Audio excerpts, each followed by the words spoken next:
Hey guys, so Fivio Foreign was arrested yesterday in Fort Lee, New Jersey.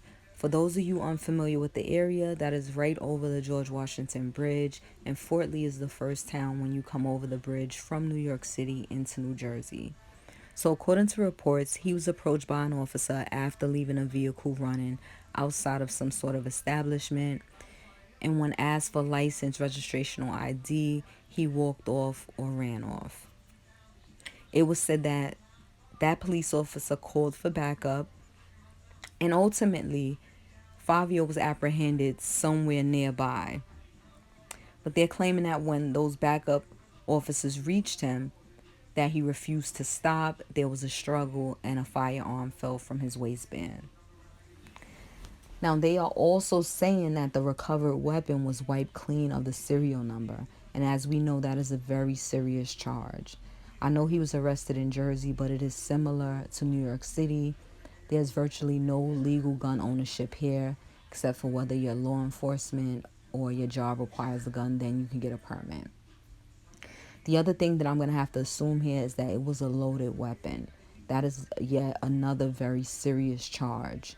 I'm not sure if it's like New York City, but in New York City, I'm pretty sure they still count a separate charge for how many bullets you have and even the type of bullets, if it applies, right? And we know he was carrying this from protection, for protection. Um, Artists are being targeted, whether it's being robbed or, just plain ignorance or, I mean, there's so many things, even lifestyles, past things. People need to be able to protect themselves. They should be allowed to do that.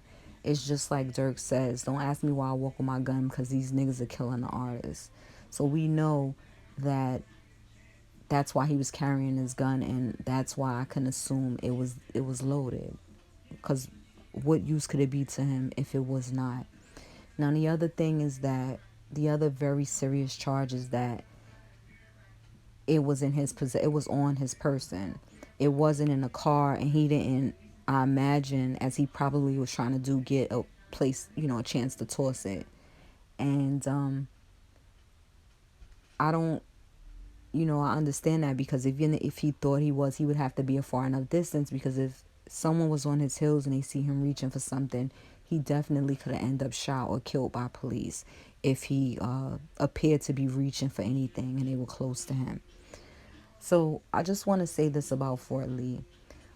It is an upscale area. I'm not saying that black people don't live there. I'm not saying that they've never lived there, but it is a higher cost to live there. And so being there at a certain time, not in a certain location, maybe a gas station, or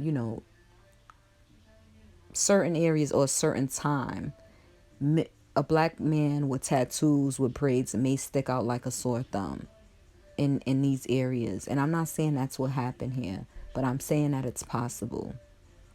And so, I just certainly hope that he is not a convicted felon, because, again, these are very serious charges.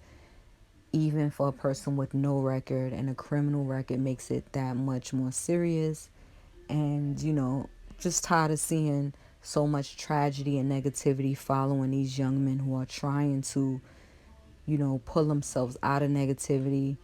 And I'm certainly hoping that younger artists and all artists are seeing this trend and realizing that they have the power of what they say out of their mouths and their actions, and understand spirituality, that they draw these things to themselves.